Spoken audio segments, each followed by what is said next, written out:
and this is the command A translate as compared against all the other DeepSeek, Google Translate, Gemini, DeepL Pro, and like all of the other models. And this is evaluated on XCOMAT XL over 23 languages on WMT24++, which is a dataset containing 4 different domains, and it's kind of like trying to be as general evaluation as possible across topics, genres, as well as the automatic metric. And these improvements are massive. So for those who know mostly only BLE, so +1 XCOMAT improvements are roughly like +2 BLE points. So now when we are getting like 1.5 or 2 points on top of the DeepSeek, that's gigantic jump on this dataset. But it was not actually like just a small fine-tuning on top of the command A. There was a long path of several months of nothing working, and we couldn't move it. And let me highlight it here on the left, where there is so the whole command A translate is built on top of the command A. So command A performance is roughly in the middle of this table. Interestingly, our previous model, command R plus refresh, had kind of the same performance. So there was not much of a difference between these two models. And then I've been running a lot of ablations, starting with SFT ablations, which usually actually been degrading the performance of command A. And then also with off-pref, which although improved by like 0.1 is kind of like, that's still like no improvement. That's that can be random noise. So and these been done on top of the typical traditional approaches in MT. That means using high quality document level data, using machine translation, quality filtering for those, and nothing was working. So like this been quite challenging until the last point where I start focusing a little bit more why it doesn't work. And the missing piece was difficulty sampling. And with after applying the difficulty sampling and together with all the other traditional steps, I managed to build a MT expert model, which is now named Command A Translate, which performance was 83.5 on the same dataset. So this also in summary the path, and now let's go into what are the individual steps, what been the why the difficulty sampling was critical, why we actually needed to discover it, because it was not how even like to do the difficulty sampling, and then we'll go into more detailed results and analysis.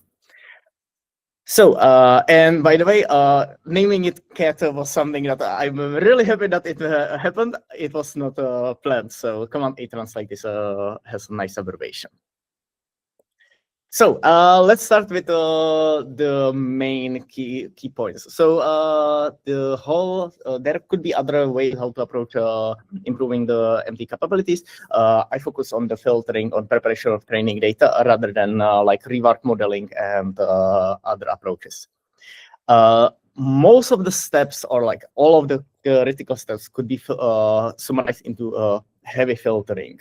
Since machine translation is one of the oldest fields with a lot of resources, there is quantity of data that we can't even train on, we can't fine tune. So for the fine tuning, we need a couple of, so the final training data set was about 100,000 documents. So only 100,000 documents. And yet it made this gigantic jump. While there are billions of parallel training data available to train on. So we did have it filtering down. So first key lessons we found out is that document level, so focusing only on document level data. So most of the machine translation field is still sentence aligned. So you can find data sets that are single sentence to a single sentence. Most of these data are single sentence level aligned only. And we found out that it's no longer useful. With the modern LLMs, they can do document level translation, and showing them individual pairs of sentences is not enough. So the first step was just focusing on document level data. Not even there is no single sentence aligned data set. I think the shortest segment's been clipped on 250 words or something like that. So everything in the training data set is document level. Another step was rule-based filtering.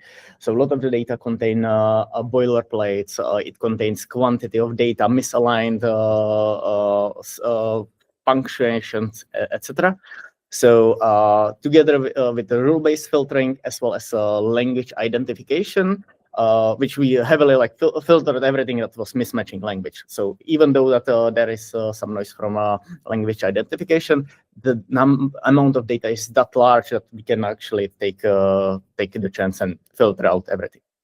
And the fourth step was the quality estimation. This is built on quality estimation tools developed in recent 5-ish years in machine translation, where you have metrics like Kocmi, X metric X, that can take a source sentence and translation and estimate the quality of the translation. And by setting up the threshold, you can filter out the data that are likely mistranslated or problematic translations. The last two steps are the difficulty filtering and capability filtering, which I'll go to a little bit later. And now, after these first 4 steps are behind all of these experiments with either prep or SFT that didn't lead anywhere. So we already heavy filtered all of the training data, and still there were no improvements. So I started digging a little bit deep into why is it happening, because this is suspicious. It should improve the performance. Importantly, I also would like to highlight that Command A is already a strong machine translation model. So when we start looking into why is it happening, I took a random sample of the training data, translated with Command A, and found out that 92% of data are actually better translated by our Command A model than human translation. And this was the key missing piece, actually understanding that the model is already that good that most of the data available for training, open source documents, etc., are worse translated as here measured by Kocmi, worse translated than our model can translate. So it makes sense it doesn't help, because we are showing it examples that are worse translation than it can already produce. Of course, taking some noise from the Kocmi into consideration, this is a gigantic number. And basically, we just need those 8% of the data that it still don't know how to translate, on which it could focus. But translating all of the parallel data is out of our reach. So we had to develop a method that can focus on the most difficult documents, and we would evaluate only those. And that takes me to the first paper I'm going to be talking about, and that's the estimating machine translation difficulty, where with Lorenzo, Stefano, Willem, we built a tool that can taking into consideration only source segment without any translation, any references, estimate how difficult it's going to be for the machine translation to translate. And when we apply this algorithm or this model, the number so on the difficulty sample data, the number of samples that humans or the original translation in the parallel corpus are better than Command A grew from 8% to 20%. So still, the Command A is a really strong model, but at least now we have a way how to get closer to those difficult samples that are actually needed for the translation. And now let me go a little bit deep into the estimating the machine translation difficulty. So this is a paper that we published at I think it will be presented at EMNLP this year, and the whole idea is taking let's say that you have a large corpus of data, and you need to select only subset for machine translation. In this work, we focus on the test set building. So in machine translation community, we are running into the problem that the systems are getting so good that the old test sets are just easy for them to translate. And the main problem is how they are built.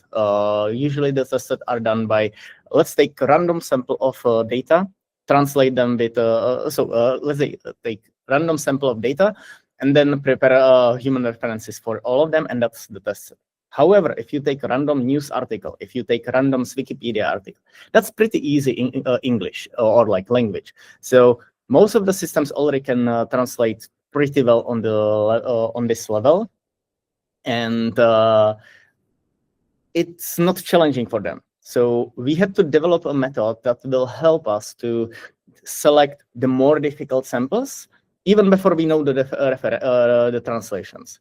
And for that, we focus on this work. And the approach that we did was we took the XML Roberta model and fine-tune it with all the human labeled data. And let me go into I'm trying to skip some of the parts because I'm not sure how long will the talk be. So let's go for more the important parts. And that's basically how we get the samples. So there is no human evaluated data set containing humans assigning a difficulty score or something like they could be classifying it with proficiency needed for the translation. So we had to use a proxy for which we use the WMT human annotated data, and for all of the for each of the source sentences that have been evaluated, we usually have a couple of systems. So we assume that the systems cover the space uniformly, like the quality of the translations, and then we average their their translation scores together, which gives us for each source sentence give us average score for the for mix of systems translation. Now, when we did this for all of the source sentences in the test set, we got a training data set where for each of the source sentence or source document, we got one score roughly correlating with the difficulty of the translation, or showing on which sources the systems will be struggling on. And with this data set, we simply fine-tune XML Roberta. The reason why we choose XML Roberta and not, for example, Command A was like one was the bias for the LLMs. Second was actually that we needed something that's much more faster and can be run on smaller GPUs. So that's why we choose relatively small LLM. It's not even LLM, XML Roberta. And now let's go to the results. So in contrast to our approach is called the Sentinel source, and we also compare it with other approaches. So you can assume the difficulty. For example, you can start some heuristic, like text length is one of the topics that usually is used in MT as a difficulty, since the longer sentences or longer documents, the more probable is that there will be error in them. We also experiment with syntactic complexity. We experiment with word rarity. So for like getting heuristic approaches, but we also work with LLM as a judge approach. Let me make it a little bit larger. Sorry. And for the LLM as a judge, we use GPT-4o and Command A, and just asking them like, this is a source sentence, assign a score, difficulty score between 0 to, I'm not sure if we use 0 to 100, and then give it a couple of points, like 50% being that and that difficult to translate. And here in this table, the last column is the estimated difficulty. correlation with the human judgment from the test set. As a test set, we use one of the years WMT, while the train set was the previous years. And so for those who don't know WMT, every year there is completely fresh new data set, so there is no overlap of the segments or systems across, source sentences across the years. So now let's go to the results. The first 3 rows are Oracle approaches, so basically if we have access to the source truth, how it would work out. So obviously, if you know what's the translation language, you get a perfect correlation. If you only know what's the the translation is something that we don't have, so that's just for contrast. So importantly is we've been also experimenting with approach that does it matter to know what's the target language? Will the same source sentence be difficult when translating to Spanish as well as when translating to Chinese? Or are some sentences more difficult to given target languages? So for the Oracle, when we know what's the target language, the correlation is about 0.3. While for Oracle, where we do not have the target language, we need to assume like there is any language, the correlation drops to 0.22. So these are kind of showing the upper bound where the metric can get with the data set that we are using.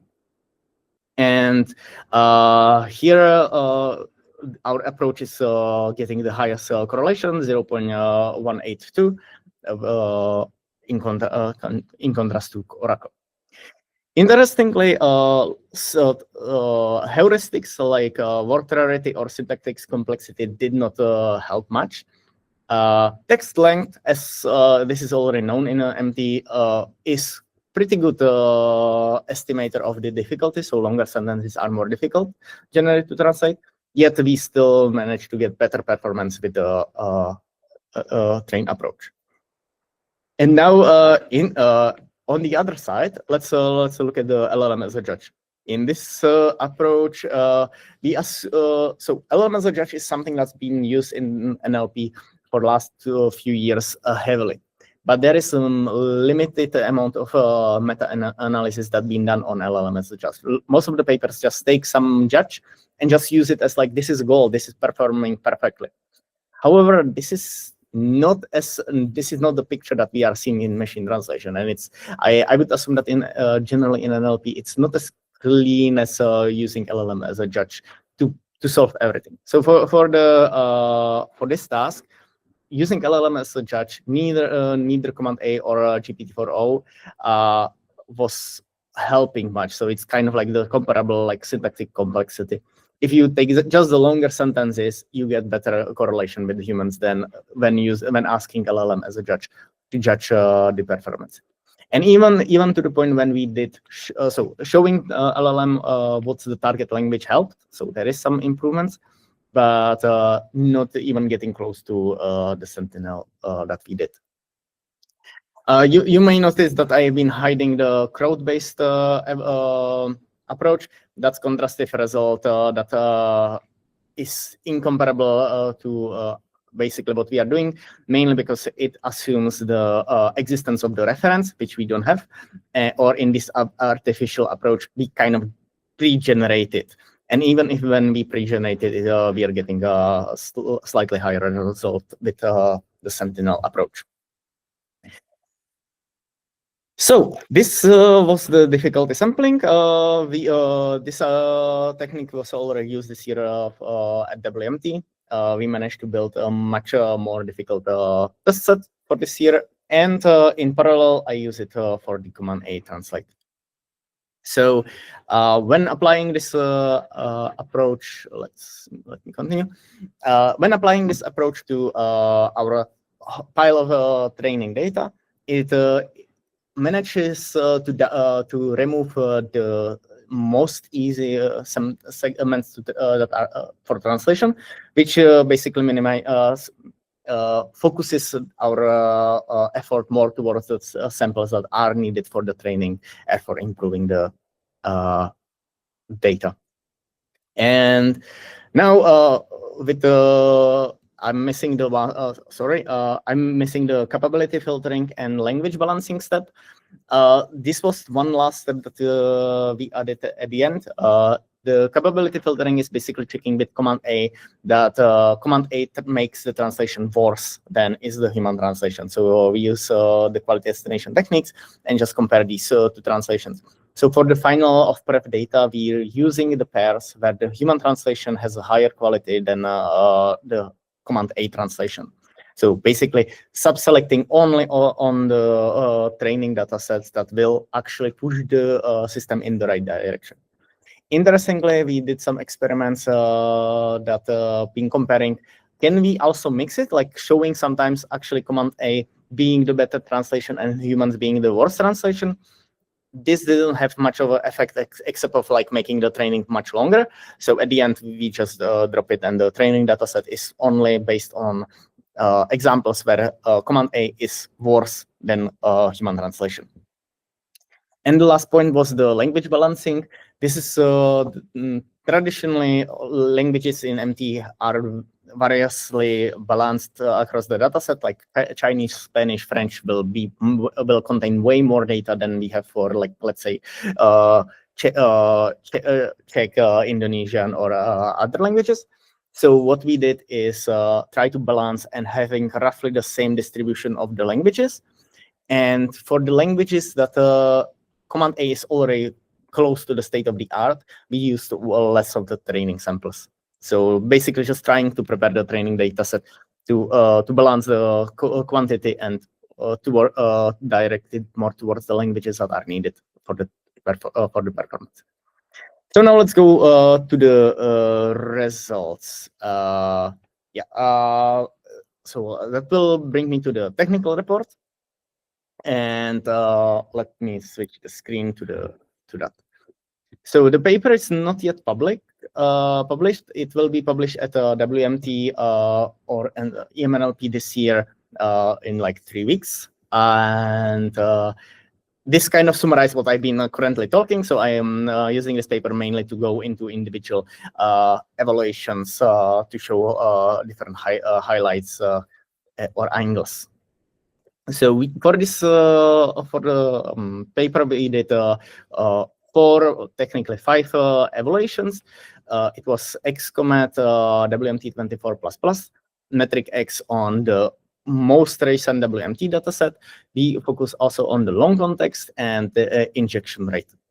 The 5th analysis is human evaluation, where we submitted the model into a WMT conference in some adjusted form. Here I will mention just there are 2 systems that we are presenting. One is Command A translate, and then we also have the D translation. This approach is built on top of the structured chain of thoughts approach. And we got gains with the same system, improving the performance even more on top of the Command A translate. So let's go into the individual results. I will not go into individual languages or like why something works the way it works. So if you have any questions, please ask directly. I will try to just highlight like some of the aspects and some of the points. So this is the WMT24++ dataset is currently the most difficult and most complex dataset covering plenty of languages. It contains 55 languages. So the reason why we use this dataset was to test the capabilities across all of those 23 languages that we are using. Generally, the Command A translate is state of the art for almost all of them. It does struggle a little bit on Hindi, and on Chinese it's outperformed by DeepSeek. And if we apply the structured reasoning, we get state of the art across all of them. So even interestingly for the languages like in the Hindi, where it has quite large drop, like 4 BLE points or like 3 BLE points to the Gemini, been easily saved by just using the structured reasoning. Yes, someone has raised a hand. Yeah, I do have a question. So I'm curious. I don't know if you have any data you can share about the computational overhead of using the deep translation versus the command to translate, and if the better results justify the extra compute. Yes, that's a great question. So the compute is kind of 4 times. It uses 4 times more tokens than the command A translate. So depending on the length of the source segment, you will just get it will require 4 times more tokens than direct translation. The question if it's the +1 point in XCOMAT is really large gain. It's similar to +2 blare points. So those are not negligible small improvements. Those are gigantic improvements. If it's worth it, that's a question for the people who will be using it. Here I would like to highlight also that this is not the only model that we evaluated the reasoning.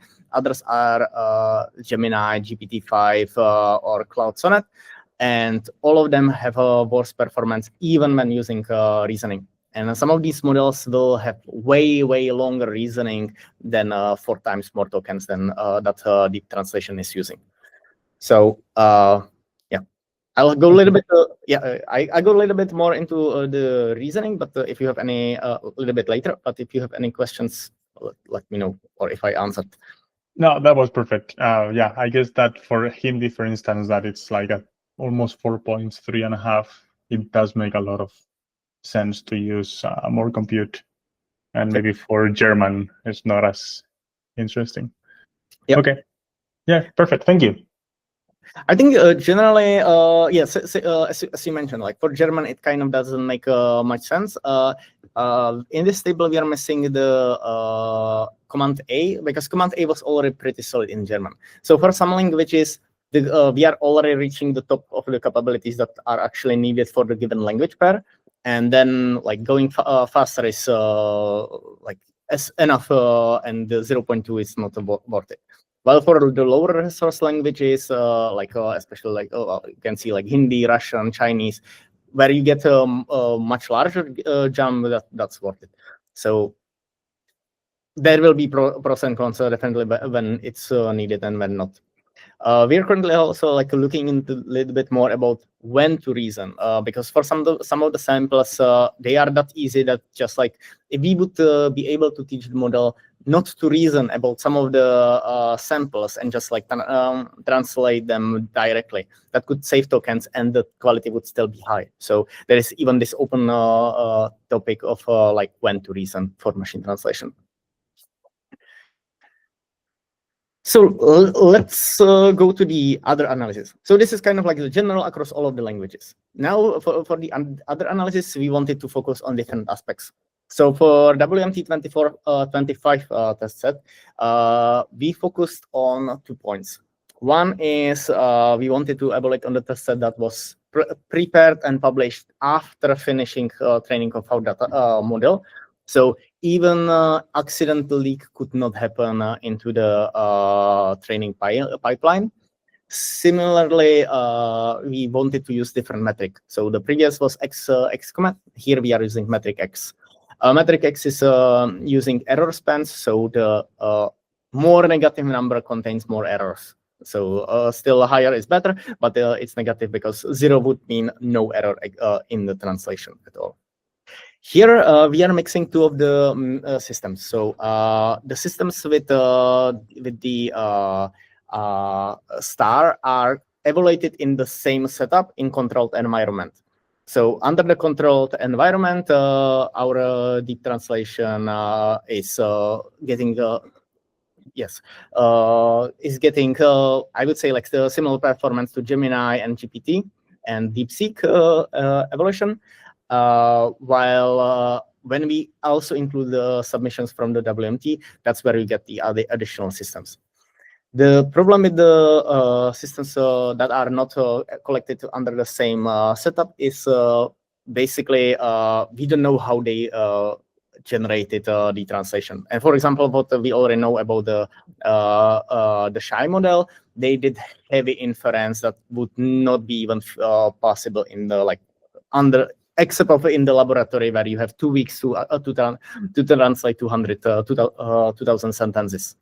So with heavy inferencing, post-editing, fusions, and minimal bias risk decoding, you can even boost the performance.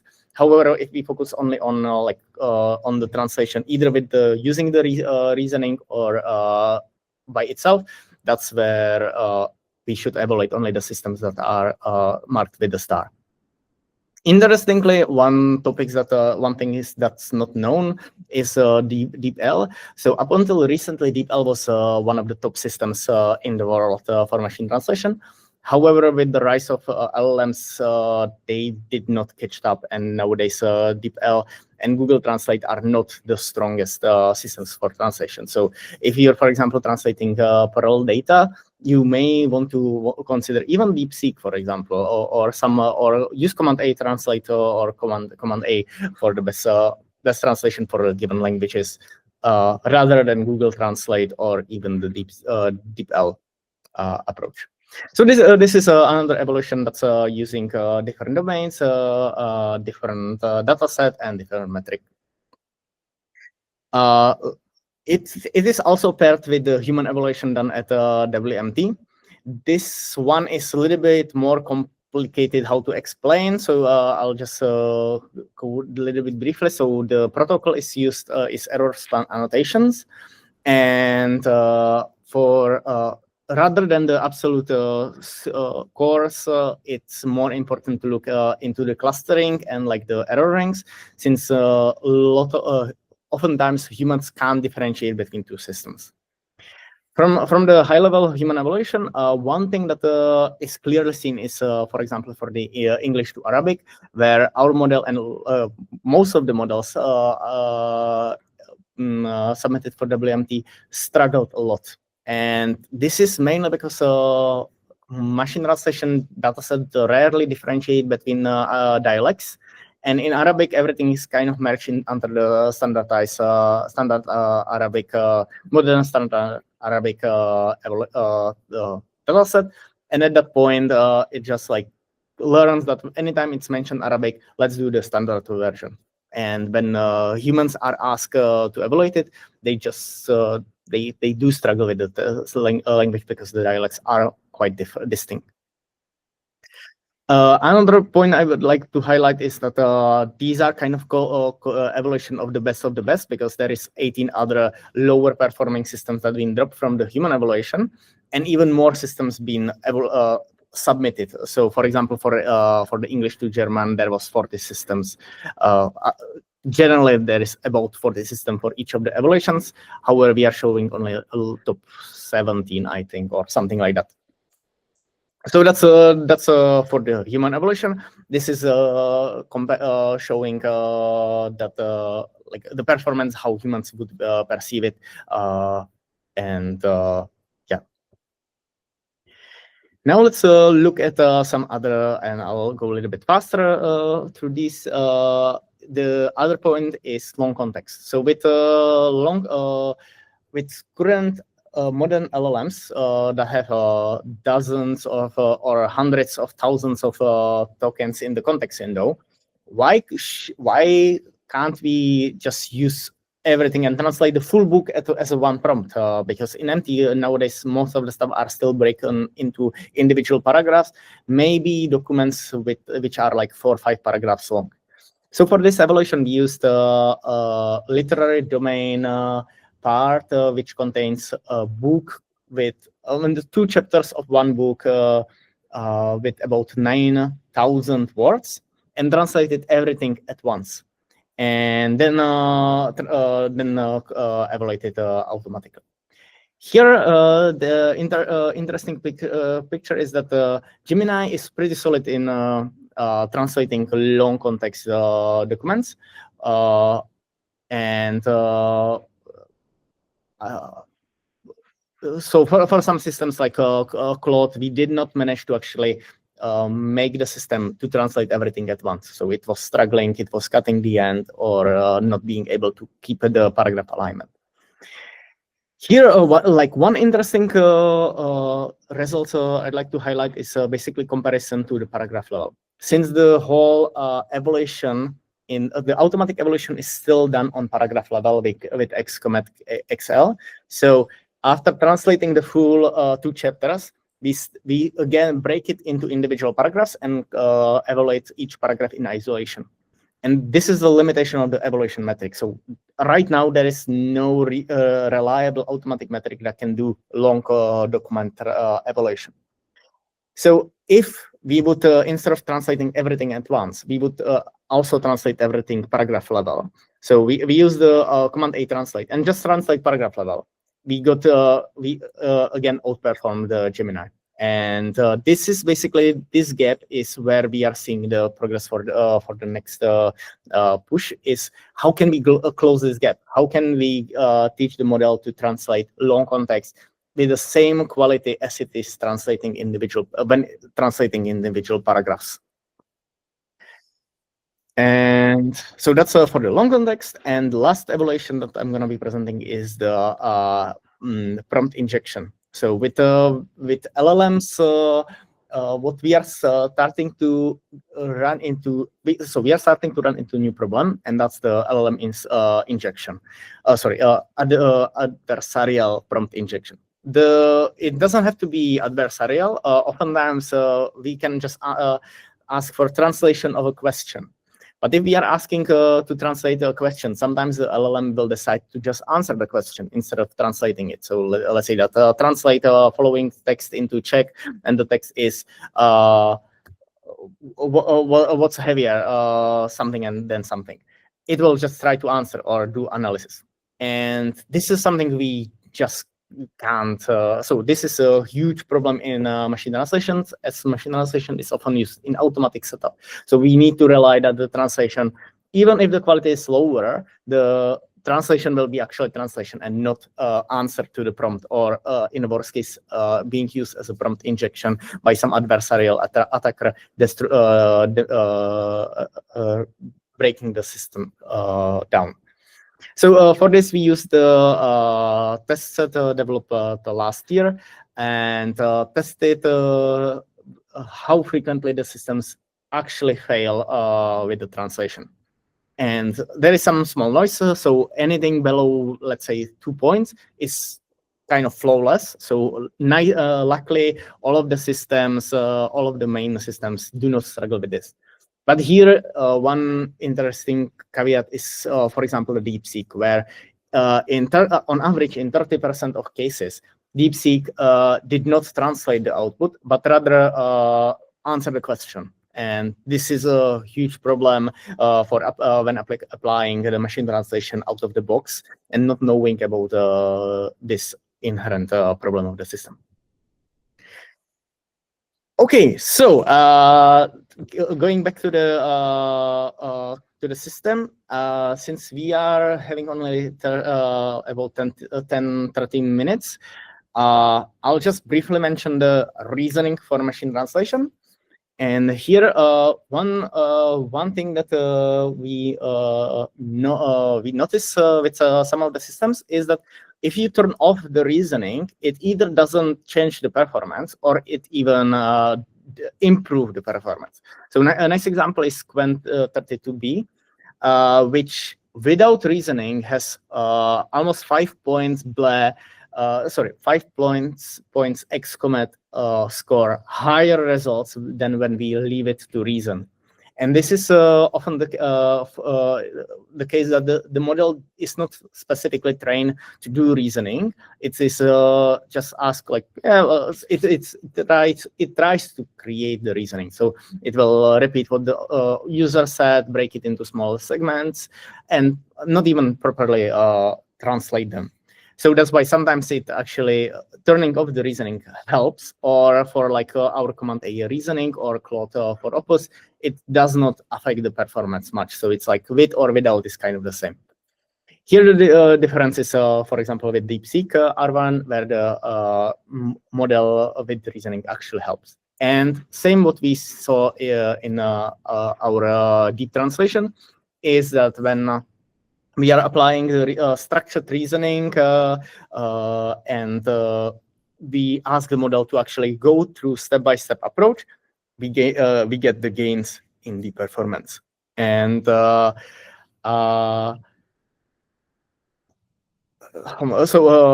for example, for the WMT submission, we use the approach step-by-step reasoning, where the steps are first asking the LLM to analyze the text, notice some particular problematic parts. Second step is doing rough translation. The third step is asking the system to do Polish translation. And then the final step is merging everything together and producing a clean final translation. And these like so basically at the end, it produces 4 different translations. The last one is the final. So that's why it's 4 times more tokens at the end. We played with some other approaches, like asking it just to translate again over and over, or like focusing on fluency or adequacy, and found out that a lot of these structured reasoning help the system. However, oftentimes if we would leave it just for the system to do the reasoning without any structured way, it either doesn't help or it degrades the performance. And with this, I'll get to the end about like the key lessons that we learned from the Command 8 Translate and the whole part, and try to summarize them in some easy understood lessons. So the first one is ignore sentence level data. So machine translation up until like a few years back been focusing on sentence level data, like all of the parallel data, all of the test set, everything was sentence aligned. However, the sentence level data are no longer useful for the modern LLMs. If you're preparing parallel data, just ignore all of the sentence level data, focus only on data that are coming with at least some document context. Second, quality is critical. Don't be afraid to do heavy filtering. We filtered from, I think it was something like hundreds or thousands of billions, so that means trillions, sorry, tokens, down to 100,000 documents, which is about, each document was about 1,000 tokens. So we really heavily filtered down the training data, and even when we used half of the training data, we still got a huge boost. Another new field or direction is the difficulty estimation. So that's something that's coming with the models that are already top performing. So if you are building with working with a model that's top performing in machine translation or any field, you may want to start considering what are the difficult samples to train on or to test on. So if you have a tester that will contain only easy examples, of course you will saturate it fast, and then you can't even see the improvements or see the direction to which way to improve the system. Same goes for the training data. So although I only presented difficulty estimation for machine translation at multilingual team where I'm at, we did experiment with difficulty sampling for other tasks and got as well improvements and gains. So focusing on the most difficult examples helps, especially if you need to reduce the training data set or you have plenty of samples to downsample from. Another point is off-prep work better than SFT.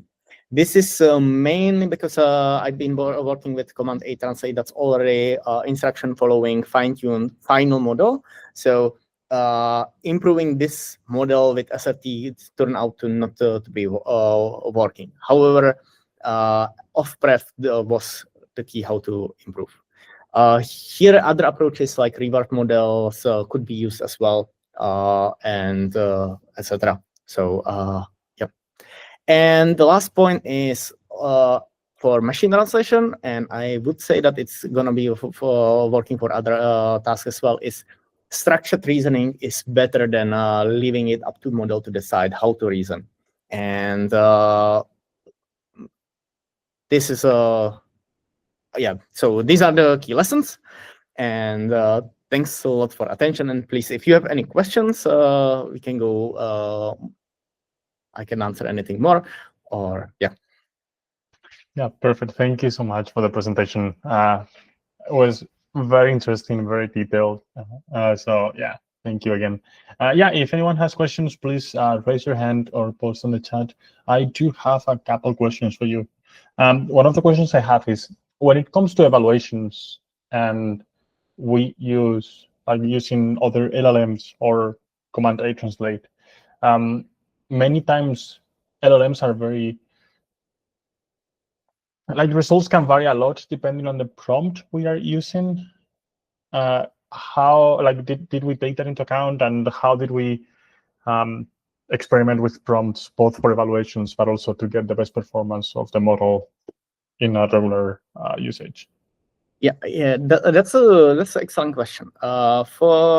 So first, for the training of the model, the approach that I took is basically having a large set of various prompt instruction templates that are prepared for the instruction. So instead of overfitting on one single translate from language A to language B, we had, I think, 10 different templates, and all of them being translated into all of the 23 languages. So then the instruction was either in English, so it was in either of the 23 languages times 10 different templates, how it was structured.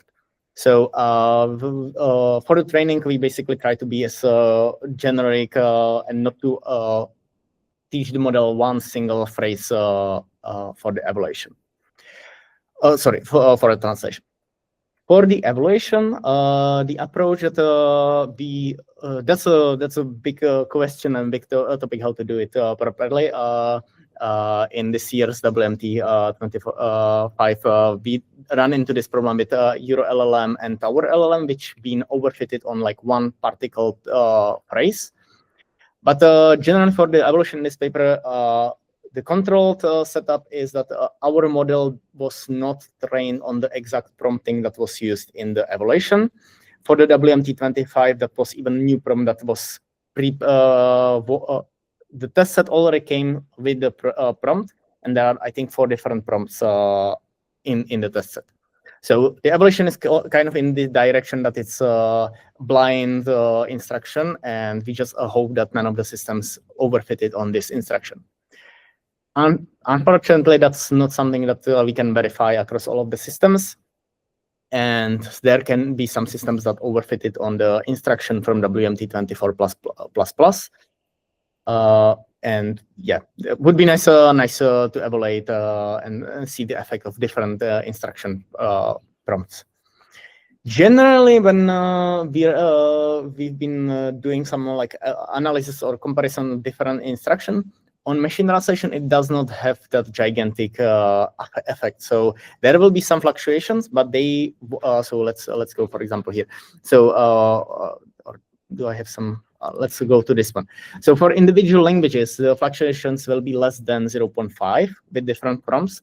So the prompt engineering in machine translation will not give gigantic gains. So there will be some like fluctuations, but if the model is generic enough that it can understand like any phrasing, it will not get huge boosts. You can hurt the system a lot by having, so if the system was overfitted on one particular phrase, then you can hurt it by using completely different one, as we saw at WMT25 with Euro LLM.